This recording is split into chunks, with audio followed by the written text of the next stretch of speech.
was at Guy's and St Thomas's as Service Manager for Renal and Urology Projects.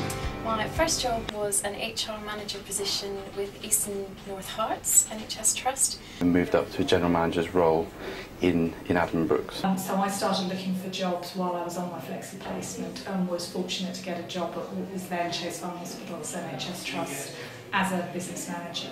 Is a Band 7 delivery manager in renal at Barts and the London NHS Trust.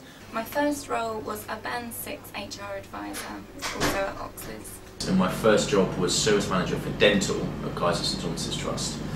Well, the old HSJ. And I really enjoyed the placement I did in public health. So after the scheme, or during the scheme, I decided that I'd like to look for jobs in public health. And NHS jobs is how I kind of started doing that. I found my first job via NHS jobs, as I think the majority of people do. I was very lucky in finding my job. I had previously worked at Guy's and St Thomas's before joining the scheme. I used the network of people that I knew to find the job. I found it through NHS jobs, just a generic advert. Actually, I found this through networking. I'd never been a huge scheme networker. And the HR, head of HR rang me and said that this post had come up. I put in an application, and then a day later I got a phone call from Addenbrooke's asking me, to come up and see them before we even got to interview phase. And then somehow, by a miracle, I was the only one who was invited to interview.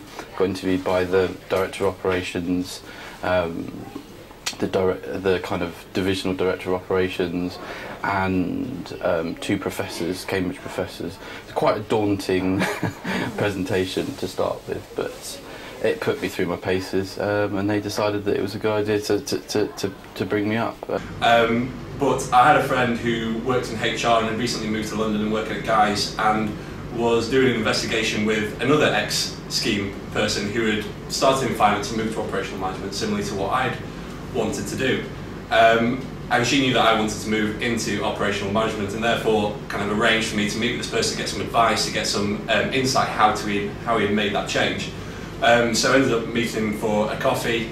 I kind of knew going back there I was going to have quite a good support network, and that has transpired to be the case as well, that they've really helped me develop both academically and in my career as well.